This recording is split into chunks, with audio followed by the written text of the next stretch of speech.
This is Rugby Unity. I am David Pembroke and back for another week's discussion about how do we help secure the future prosperity of rugby union around the world. And it's on the eve of the first round of the Rugby Championship. But before we get to that, Eddie Jones, you were not with us last week, and I shared the news that in fact you had spent some time last week with the Haas Formula One team at Mount Fuji at the Toyota complex there. What did you learn from the time that you were with the Haas team? Well, I think, the interesting thing going to different sports is that, you find the problems are similar and everyone has a different way of doing it, but the problems are always the same. And you just pick up little bits and pieces of how people address problems, just different terminology, different methods, because it's always about alignment. How can you get the coaches aligned? How can you get the players and in the F1 case, the driver aligned with their coach? How can you get better communication? Because one of the big things in F1, for all the technology, the driver's got to be able to communicate to his coach and to the engineer what he's feeling in the car. Because they can see everything. They can see all the sensors. They've got something like 150 sensors underneath to measure heat and all that sort of stuff. But unless the driver can communicate to the engineer or to his coach what he's feeling in a really lucid way, they can't fix it for him. It's the same in rugby, isn't it? Rugby's the same. Coaches see players feel the game, and that ability for the players to be able to enunciate what they're feeling to the coaches, and the coaches to be able to listen and then help come up with solutions, one of the key things. So, it's always good from that point of view. And, they're a team in trying to rebuild. They came 6th or 7th last year. They dropped down to 9th this year. They've got a different driver, so they're creating a new team on the new driver, and they're looking for new drivers. They had a young bloke from Japan driving on Wednesday. And again, then the social context of, he's really fast, this bloke at Fuji. So he's never driven F1, this young driver. But he can drive as fast as an F1 driver at Fuji because he knows the course really well.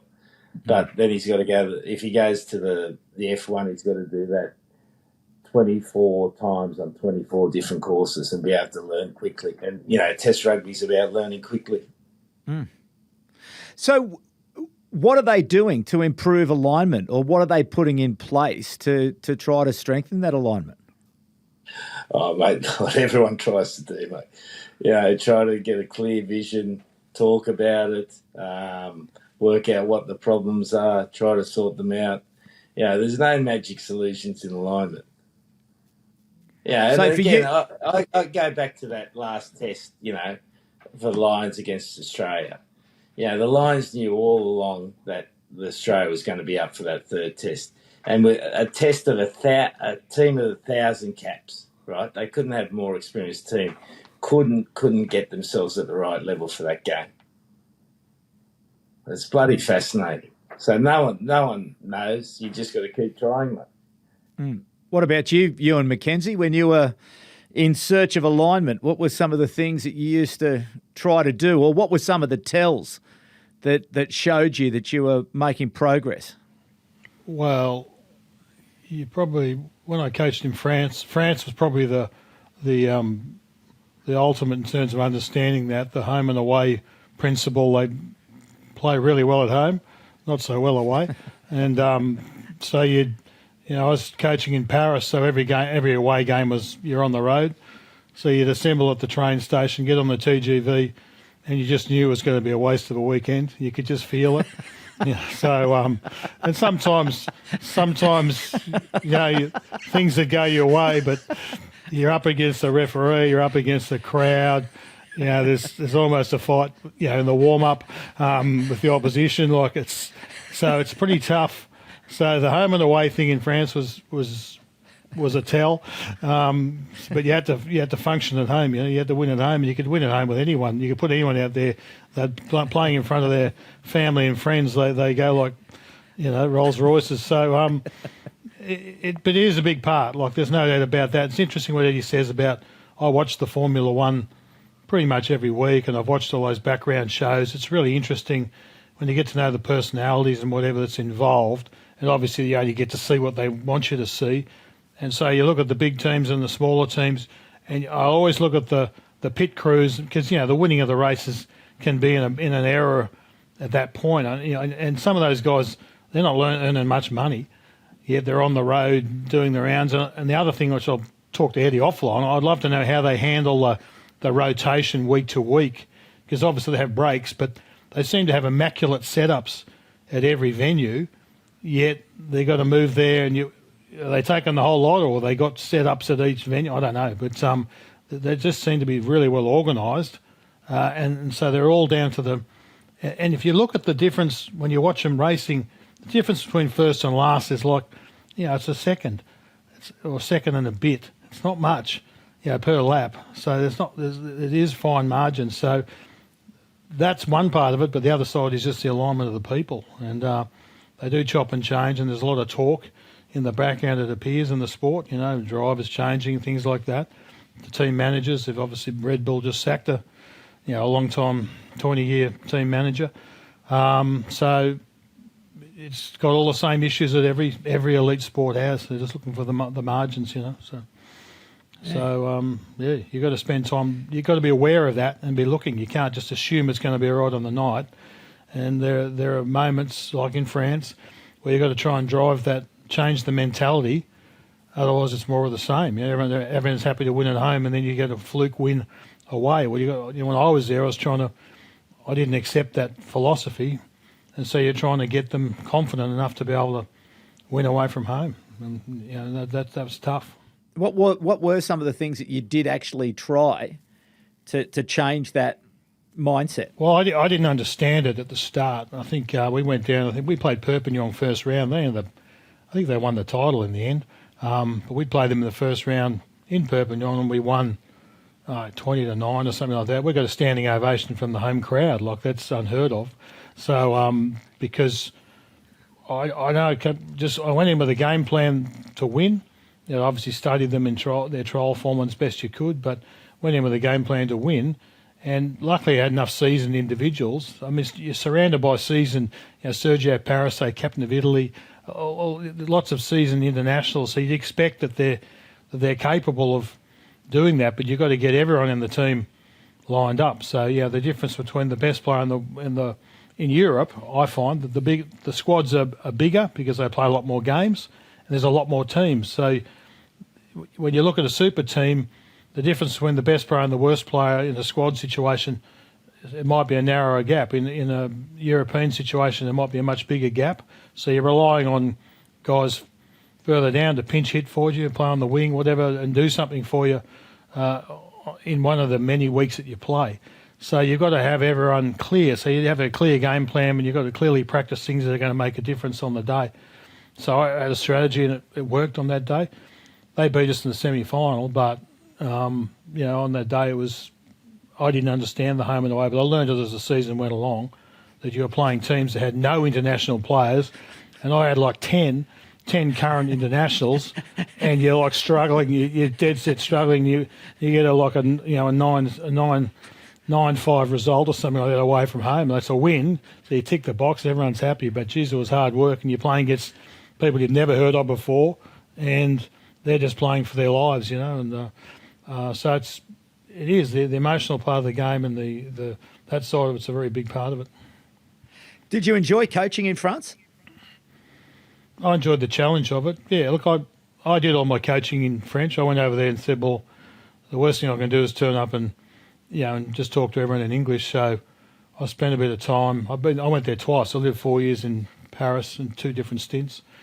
So I was able to communicate enough in French. I did all my game plans in French. I wrote them out, and probably looked pretty embarrassing, but I still did it. I made the effort to do it, and I did all the team meetings in French. So I tried to meet them on their territory, but the team wasn't full of. The team had South Africans in it, and Argentinians and Italians and that, but they still tried to do it in the local lingo, because that's the team culture. So I respected that. that made it harder. I took a lot longer to be able to prepare for things and whatever, but I think I got respect for that. But in the end, you've got to get the wins and losses, you know. Yeah.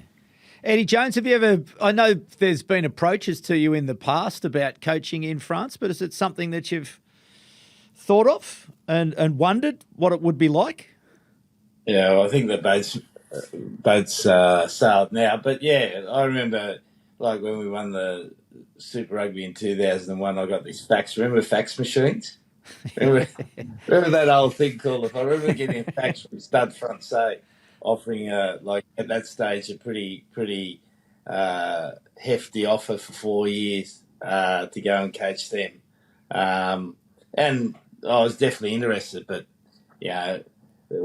there was a Wallaby job coming, so it just was never the right timing. A few other offers since, but it was never the right timing, mate. But I think, the great thing about coaching overseas, and Ewan spoke about, is that you got all the normal problems of coaching a team, then you got these cultural nuances, and you got the cultural discernments of what's right and what's not right, what they'll respond to, what they won't respond to. I remember last year we were on tour in France, and we were staying at a club, and this club was flying in the competition, Pro V2. They were absolutely flying, and Courtney, a good English player, was there.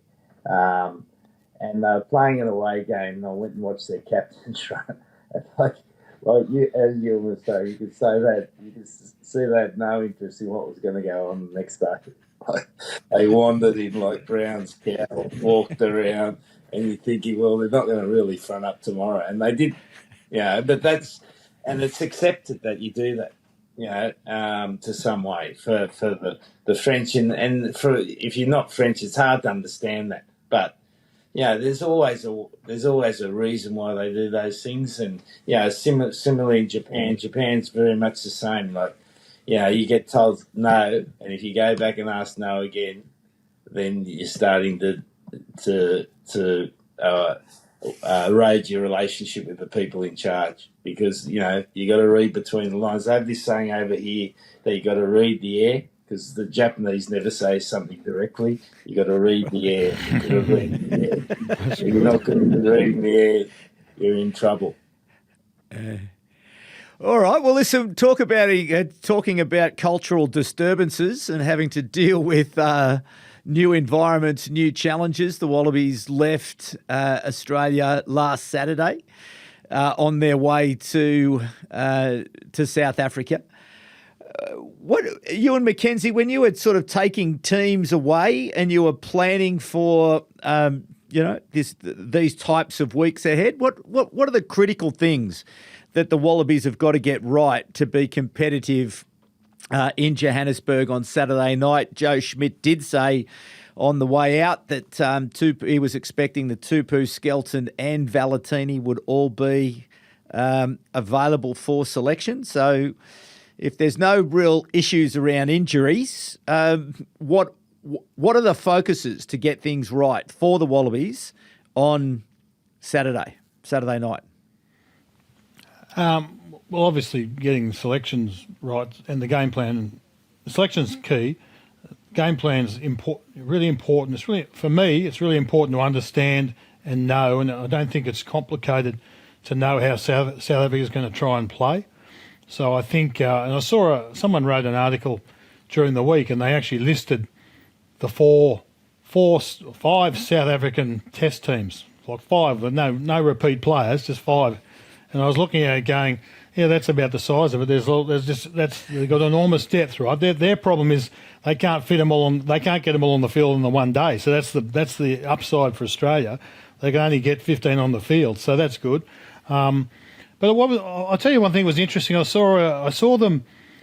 Someone interviewed the players getting off the plane, and this is probably a bit different to how I thought as a player and as a coach. They got off the plane and they got interviewed, and I think it was meant to be fun, but they said, what did you do on the flight? And they interviewed about 8 different players, and some watched movies and some played cards, and not one of them said, I actually spent time looking at the Springboks. Now, if I was sitting on the plane, I had 14 hours, I'd have my computer out and I'd be having a look to see maybe something around line out, something like that. That's what I would be doing on the flight. Definitely part of the flight. I'd be spending some time analysing my opponent, and not one player said they'd spend any time. So I thought, for me, that's 14 hours that's been lost, in terms of preparation, because you can do a lot of cerebral stuff, thinking about it, talking about, looking at line-out options, coming up with a line-out plan. Maybe they've already done that, but it doesn't stop you looking. So that, I thought that was interesting. You got to know your opponent, and then you've got to obviously deal with the time zone change. And they would have arrived there they left Saturday morning, so they arrived there, Saturday night effectively. So they've got a bit of time to acclimatise and just get used to the time zone. Guys will be. And the other thing was interesting. They interviewed Jorgensen. He said, "I've never been to South Africa." I thought that was really sad. Like when we were coaching and playing, we were there all the time. So there was nothing new there. So I worry that the distractions of going there for the first time for a bunch of the players, I don't know how many haven't been there, but it seems like there's definitely a few important players. It's a very easy place to get distracted because it's just different. The food's different. It's just a different. The whole thing's different. I don't know where they're staying, but there's lots of things that you can get. You can become a bit of a tourist and forget that you've actually got to play the game. So I'm hoping that that's all, knuckled down and whatever. But there's lots of things you got to get right so that you can put your best performance on the park. That's not even talking about, the altitude and things like that, which you can't change. You've got to deal with it. But you've got to get your strategy right for this game, and you've got to know your opponent. You've got to be able to do something about what they're going to do to you, because I'm telling you, there's 4 or 5 things that are a given, so you need to be able to deal with that. Okay, well, give us the 4 or 5 things that are heading the Wallabies' way from South Africa. Well, and maybe a second question would be, which of those 5 teams would you expect Erasmus is going to select? Well, I won't go through them name by name. The obvious team will be picked, but I'm just saying that they've got plenty sitting in behind. But I don't think there'll be any surprises in selection. I think it'll be interesting to see how Rassie rates Australia. That'll show up in who he does pick. Like in my head, there's a sort of first 15, and whether he doesn't pick a lot, he might pick a bit of a mix. I'm not sure. So that's probably telling you something about what he thinks Australia might present. I think the fact that Australia won the last test in a fairly aggressive style, I think he'll go for his best team. They're going to have a really good scrum on their own ball. They're going to have a very good line-out drive.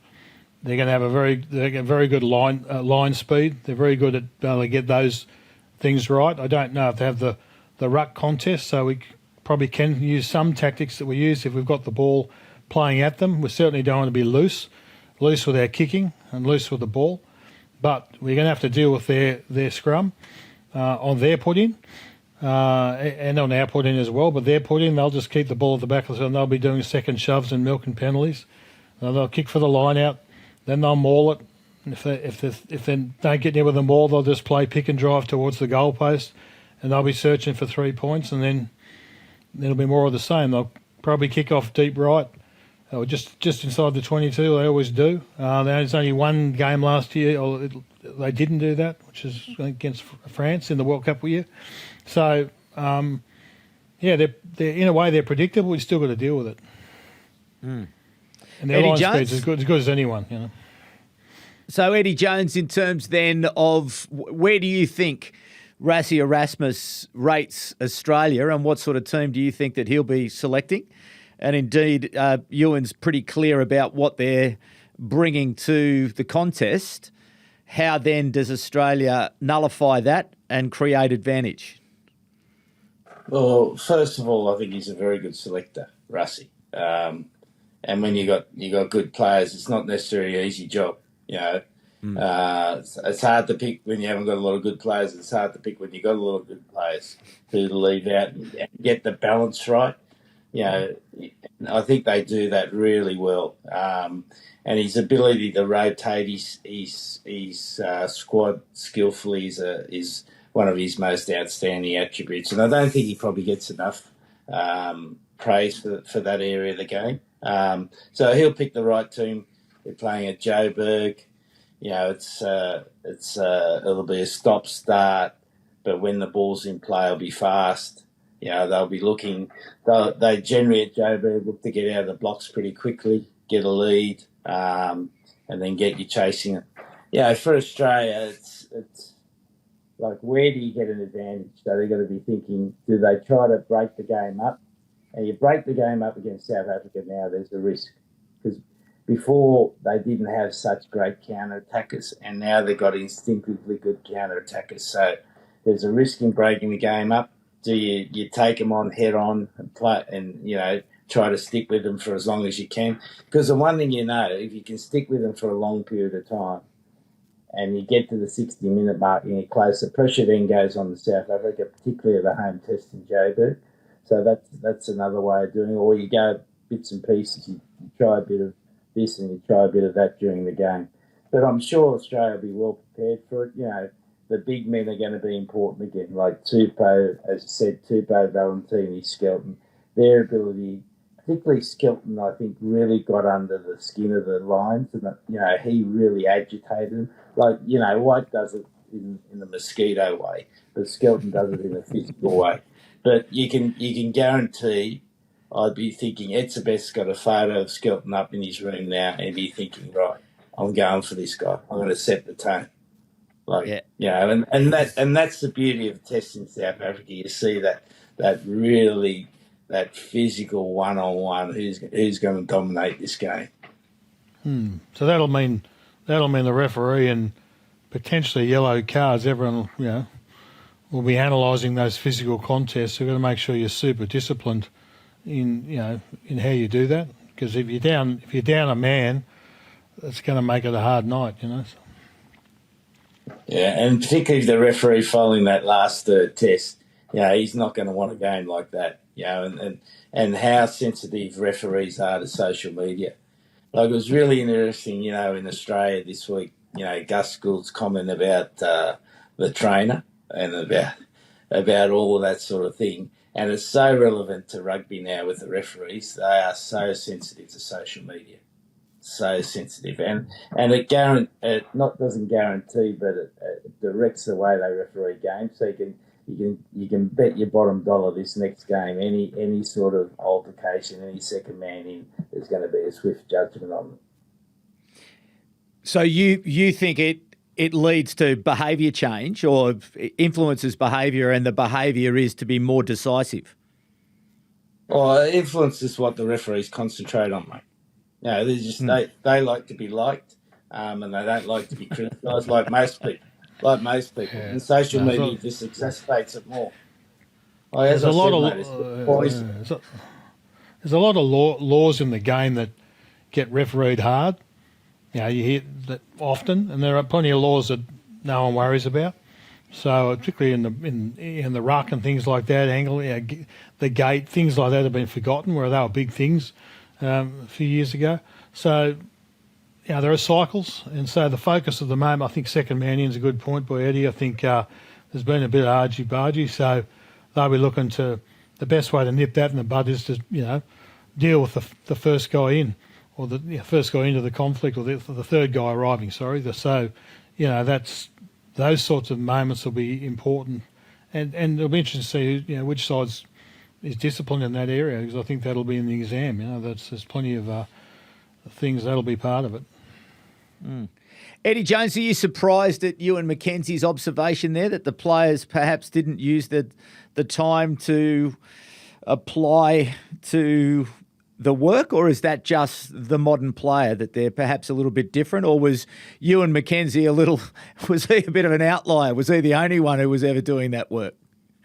Well, I think there are players who do it, and they're probably they're the players who don't get interviewed. Yeah, that's right. Television always, they want the players who got a bit of character, and the analytic blokes are generally the quieter blokes, and they do the work.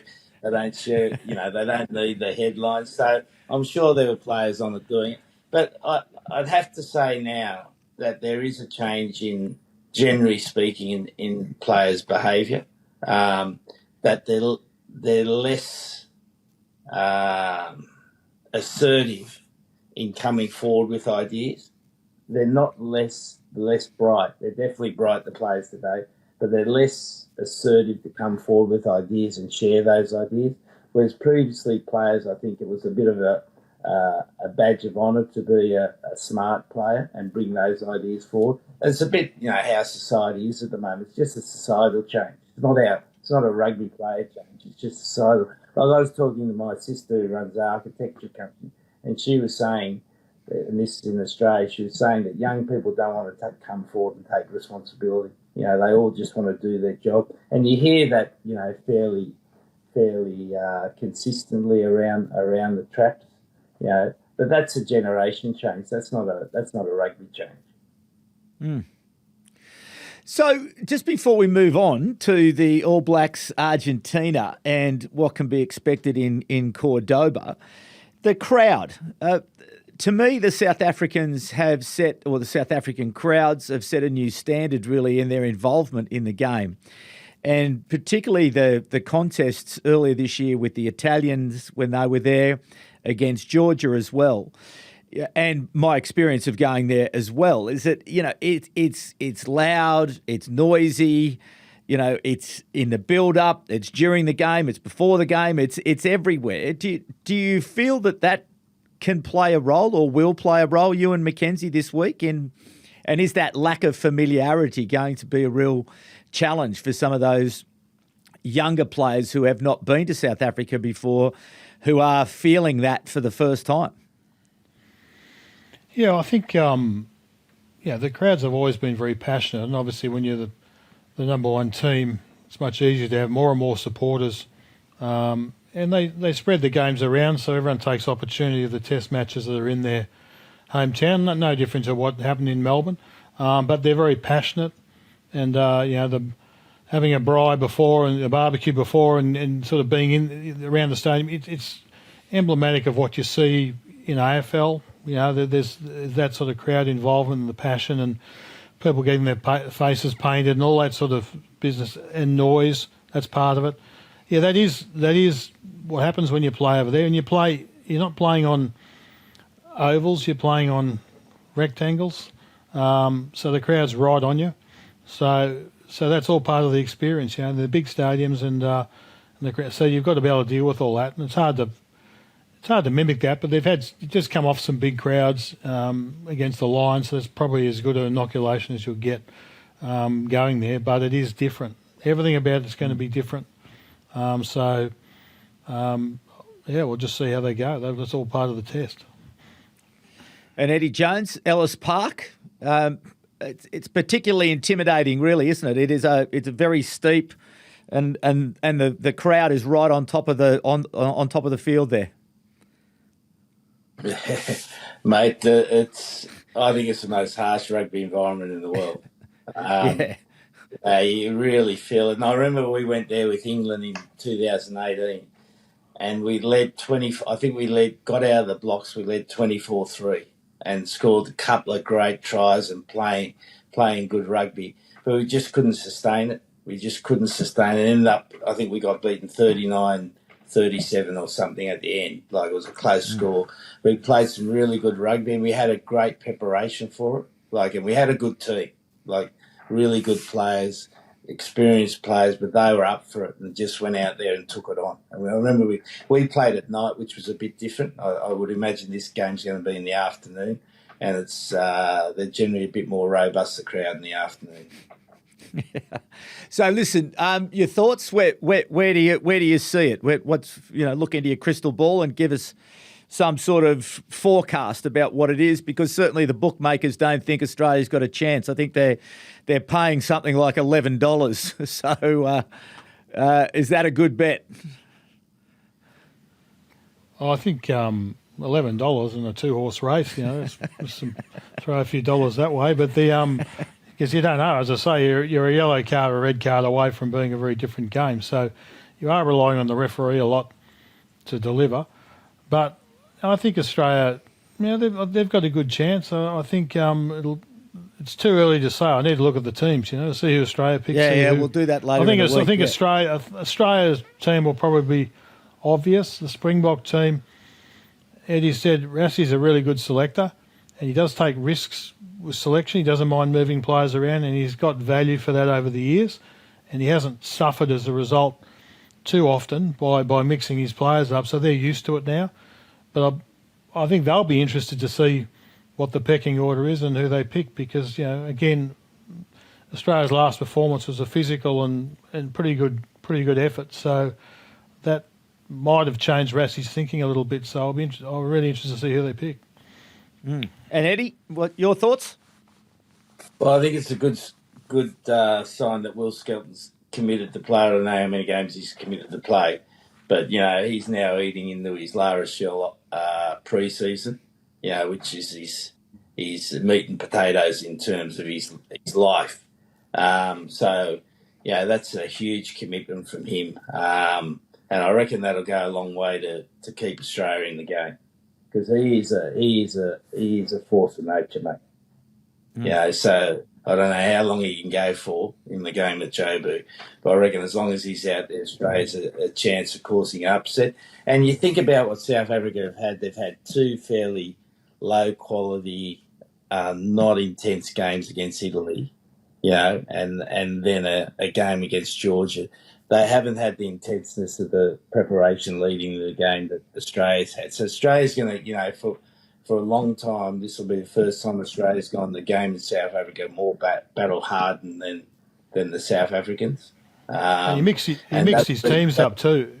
Yeah. Against Italy, only I think only 3 or 4 players played both tests. Otherwise, so he spread the load across a bunch. So there's no real sort of run into this test match in terms of a cohesive unit, but that's how he does it. So I reckon, mate, if you're allowed to bet Pemby, you'd be getting on 11-1, and I'd double it up Skelton for scorer. There you go. Okay, all right, very good. And it will be. They're quite non-committal about what sort of commitment Will Skelton's going to be able to give through the rest of the Rugby Championship. It just does seem that they may have. It may be just South Africa, and then he heads off and doesn't play. But you don't get a sense that he's going to be sticking around for the next couple of months. So anyway, we all will wait and see. But also we get to. It's so good, isn't it? That's not only something to look forward to, but we've also got the All Blacks and Argentina to look forward to in Córdoba. Obviously, the Argentinians, the England took a young team over there. There was a couple of, I found them very entertaining matches. The England team were able to win both, but there's plenty to like about Argentina, certainly building off that success they had against the Lions. So, Ewen McKenzie, what thoughts do you have about the All Blacks and Argentina in Córdoba this weekend? Well, it's the same, it's the same Latin element, like playing at home. Argentina have been great on the road, I've got to say. I mean, they're one team that can front up in New Zealand and win. A lot of teams can't do that, so you've got to say, that's pretty good. There's some X factor there. They've been picking the same core players for some time now. There's been a few changes around the edges, but there's still a fundamental core group. So they're pretty battle hardened. They've got a method of play that's been pretty effective. They've been very consistently at the top end of the rankings. So, and they're playing at home. So I think it's all set up for them. It'll get down to selections again. So I'll wait and see what the teams are. But I think it's a pretty tough task for the All Blacks to get there. But if one team can do it, it'll be them. They've got some real good pinch hitters there that can make a try out of nothing. So they might have enough to be able to get there. But it'll be a pretty tough game, I'd think. And Eddie Jones, you have had some success in Argentina. How do you win in Argentina? Well, I think just going on Ewan's point, Argentina were very loose in the games against England. You look at the first 20 minutes of the first test, they created a lot of opportunities, but they were very loose, gave the ball back a lot to England. I didn't watch a lot of the second test, and I think they'll tidy that up and kick a lot more against the All Blacks. Go back to a more traditional test rugby. And maybe they were experimenting a bit against England in those two tests.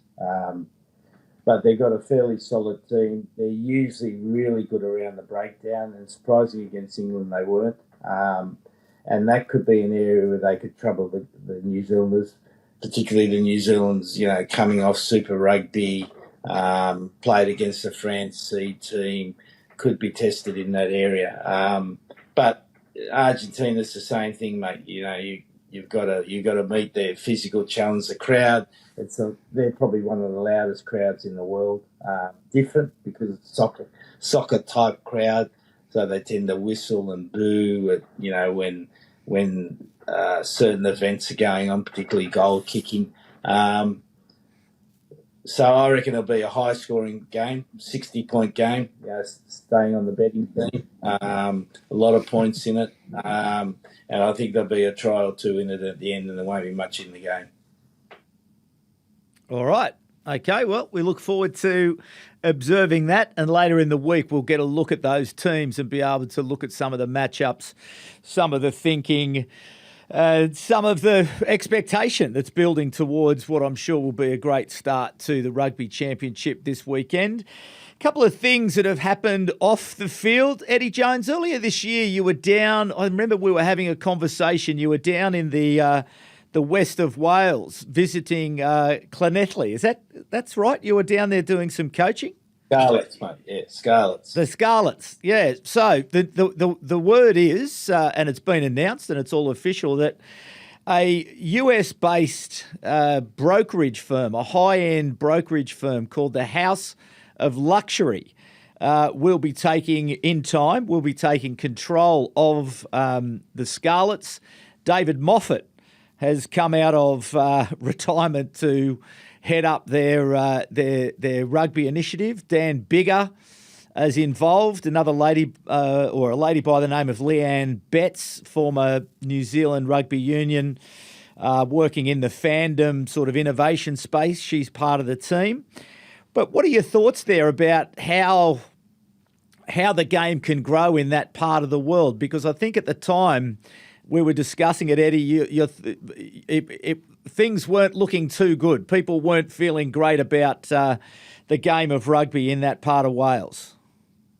Well, I think, one of the issues were they were struggling to sustain economic viability. And they were Wales were looking to going down to two regional teams. Probably the only reason they haven't is because of tradition and history. To get the best situation for a small rugby country like Wales is probably to have two professional teams, maybe have a third one as a development team. But because, they're the traditional power brokers of Welsh rugby, and Wales, when we were growing up, was one of the powerhouses of rugby. So they haven't gone down that track. So bringing money from the outside in, can that help? Oh, it'll help. But how long will they go for, mate? How long are they prepared to pour money in? They get small crowds. They get big crowds for their derby games, but they don't attract too much for the other games.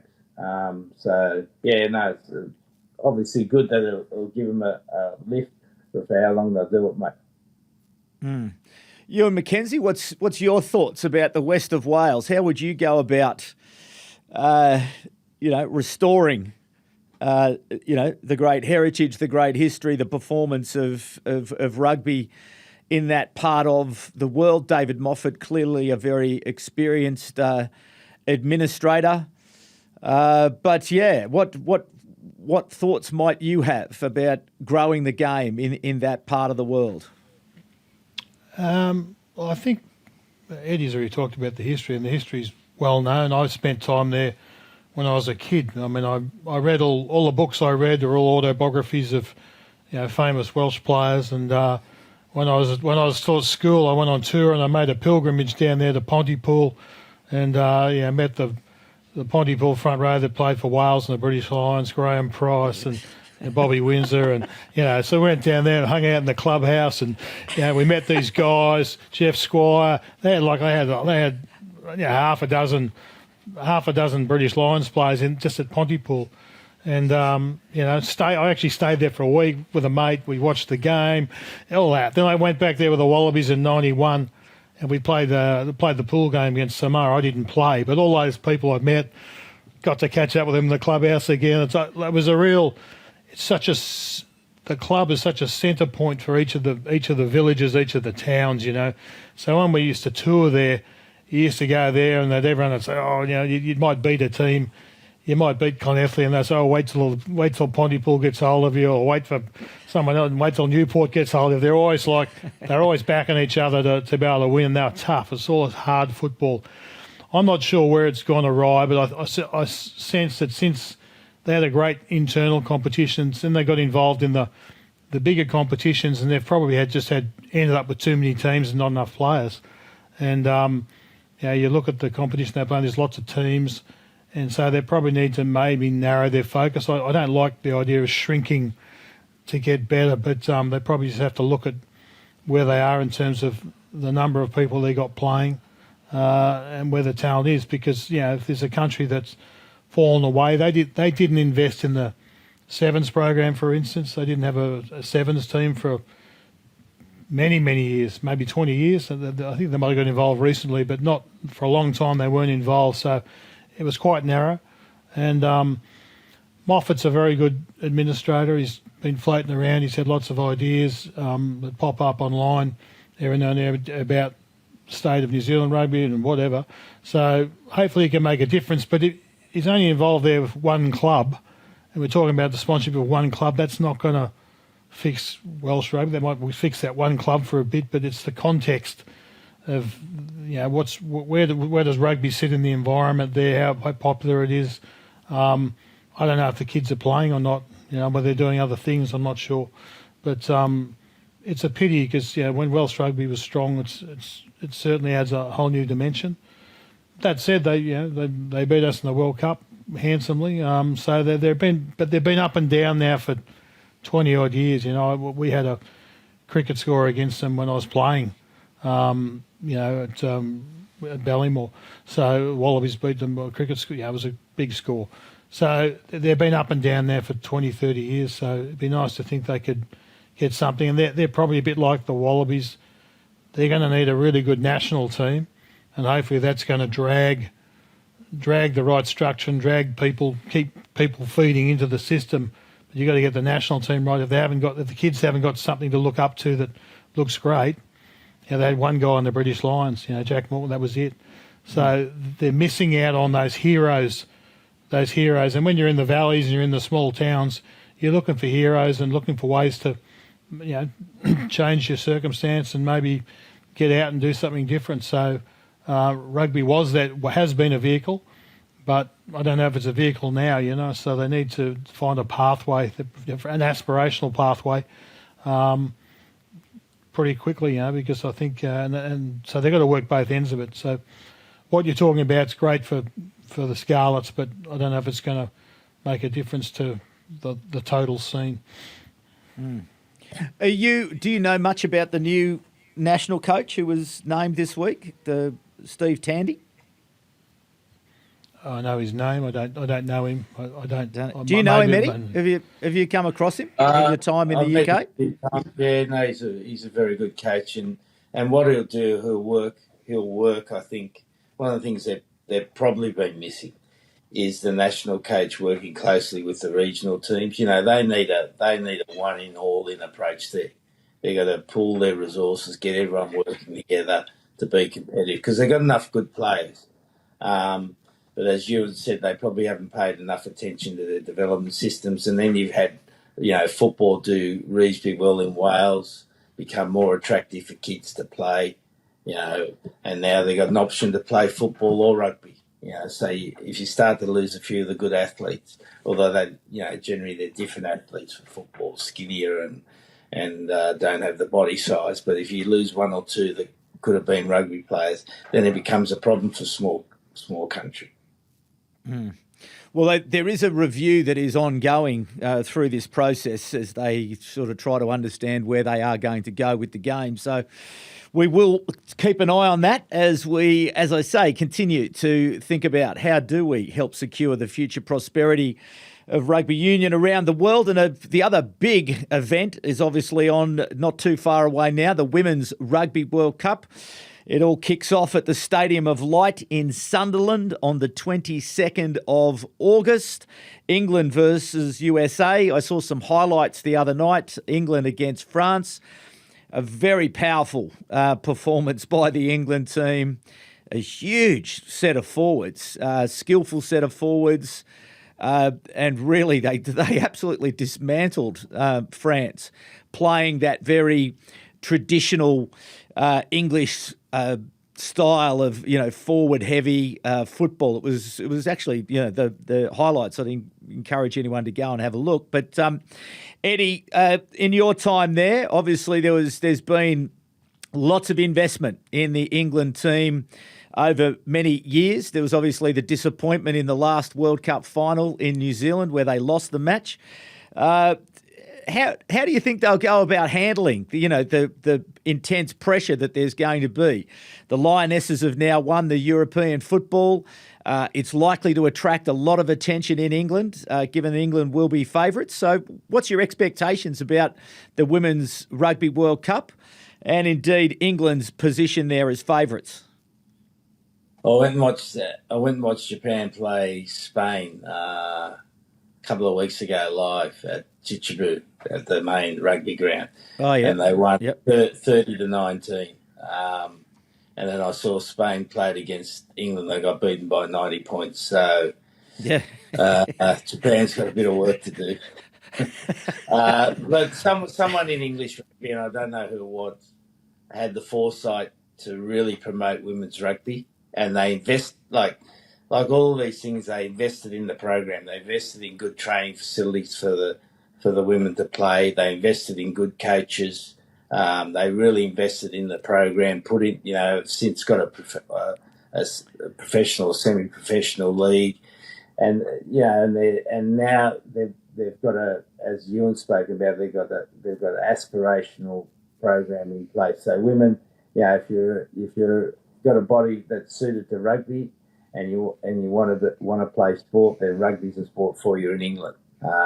And so they're attracting good players, and they're in a good position. Obviously, the big thing in England is the power of the paper media there is still strong. There's still 8 newspapers. You go to a press conference, and there's still 30 or 40 reporters there, and they all want a story. They all want a story, and then you got all the social stuff. The big thing is, and they're lucky they got a very experienced coach in John Mitchell, is to keep a lid on the expectation. Just concentrate on the game. Don't start thinking ahead. Don't start thinking about the ticker tape parade. Don't start thinking about having a cup of tea with King Charles. That'll be the big thing. They just stick to their game, keep playing, because they're probably in the totality the best team in women's rugby. In terms of physicality, in terms of their skill, in terms of their alignment. But that doesn't necessarily win you a World Cup, as we've seen with New Zealand historically for a long period of time. So, it's a pretty clear challenge they got, but not so easy to fix. Ewen McKenzie, how do you think they'll cope with that expectation and that pressure? Because there's no question the media will be absolutely on the bandwagon, and anything less than a ticker tape parade is going to get dealt with pretty harshly. Yeah, well, it's probably no different to the 91 World Cup. England, we were playing there, and England were obviously a pretty good side at the time, I think, but they lost the pool game against the All Blacks, and then obviously we beat them in the final. But they had a great team. Like on paper, they had a great team, and in the end, maybe they stuffed it up tactically at the death. But you got to be able to win each game, and they weren't able to. But they were, at the time, they were a really good side. And 03, they were a really good side too. They came out here and they touched us up in a test match before the World Cup. We took them to the extra time, and then was the field goal at the end. So it's on the day. So they're going to get that right. Interesting from the Australian perspective, Eddie talked about the investment in England in women's rugby, in English rugby. We've focused far more on the sevens program and put a lot of money into that. As a as a pathway for getting girls involved in the sport at school level, etc., and finding a way. So that we've done a lot more of that. It's only in the recent last couple of years that we've started to make that investment in the 15er side in a consistent way, a full-time coach. And they're starting to get some results, but it's up and down. But England's been out for a lot longer, so they've got a much more settled program. But we seem to be seeing an opportunity there. And they've obviously got some of the sevens players. So they're running sevens and 15s are running in parallel. There was no crossover of talent. And now you've got Caslick, I think, has come across and is playing the 15 side. So yeah, but been a bit more. She's out. So she was selected in the squad. Yeah, I think they thought that she might have been able to get to that sort of last qualification game, but clearly they've had another look at it, and they'll leave her at home. So there you see you've got those, in terms of investment, I mean, England's got a lot more money to invest, right? In Australia, you've got to be, and I heard Phil Waugh speak recently, he talked about the goals, and he made the point, he said, Australian rugby, 125 million, rugby league's 800 million, AFL's 1.2 billion. So that's the money you got to spend, right? So at 125 million, you got to make serious decisions. You got to make hard decisions because you can't do everything, and everyone wants everything, but you've only got that amount. So as I said, we've invested for a long time now in the sevens program, but now we're seeing one of the best players in the sevens program hasn't made it in the 15s program. So then we've got to say, well, in terms of women's sport, do you want to keep doing the sevens thing, or because that's obviously an Olympic sport, but the sevens, the reality is the sevens national team only plays in Australia 3 days a year. The rest of the time they're on the circuit elsewhere, so no one gets to go and get a signature or be a fan. You know what I mean? It makes it hard. So they're all the decisions that are there for the AIU or Rugby Australia to make. If you're going to invest in the women's game, which bit of the game is it going to be? And clearly now they're making more of an investment in the 15 side. And if this World Cup keeps building in popularity, then you need to be in it because that's the big stage. Big broadcasting stage, big advertising stage. So that's probably might be a better hook than the sevens program. But you're going to have to probably choose between one or the other because we probably haven't got the funds at 125 million. We haven't got the money to be doing both as seriously as England is, So therein lies the problem.